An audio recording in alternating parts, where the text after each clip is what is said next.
हम सभी व्यक्ति को अपना काम बड़ी निष्ठा और निस्वार्थ भावना से करना चाहिए।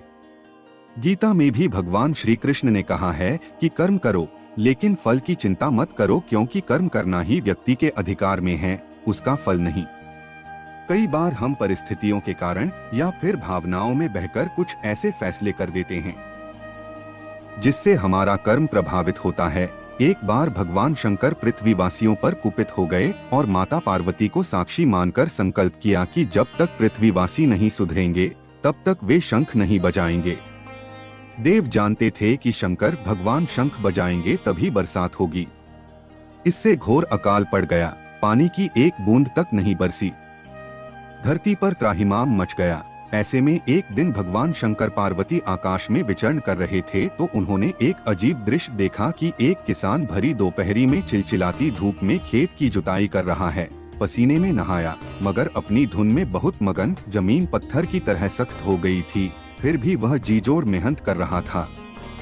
उसकी आंखों में आत्मविश्वास था और उसके पसीने की बूंदों से उम्मीद टपक रही थी। भोलेनाथ व पार्वती बदले हुए वेश में आकाश से नीचे उतरे और उससे कहा, अरे भाई, तू क्यों बेकार कष्ट उठा रहा है?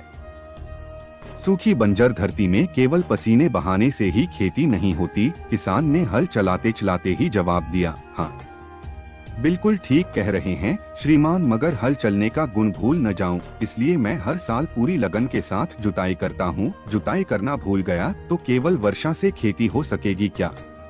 मेहनत का अपना ही परम आनंद है, मैं लोभ के लिए खेती नहीं करता। किसान की बात सुनकर महादेव को भी लगा कि मैं भी तो परम आनंद की अनुभूति के लिए ही शंख बजाता हूँ, मुझे भी शंख बजाए। एक बरस बीत गए, कहीं शंख बजाना भूल तो नहीं गया। उन्होंने तुरंत अपनी झोली से शंख निकाला और जोर से फूंका।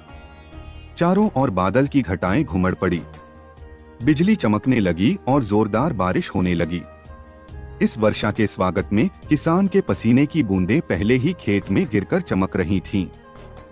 दोस्तों, विवेक स्टोरीज की इस कहानी से हमको यह सीख मिलती है कि हमारा जो काम है उसे अपनी पूरी निष्ठा से बिना किसी लोभ लालच के करना चाहिए, इसी में परम सुख है। दोस्तों, हमारे चैनल को जरूर सब्सक्राइब करें।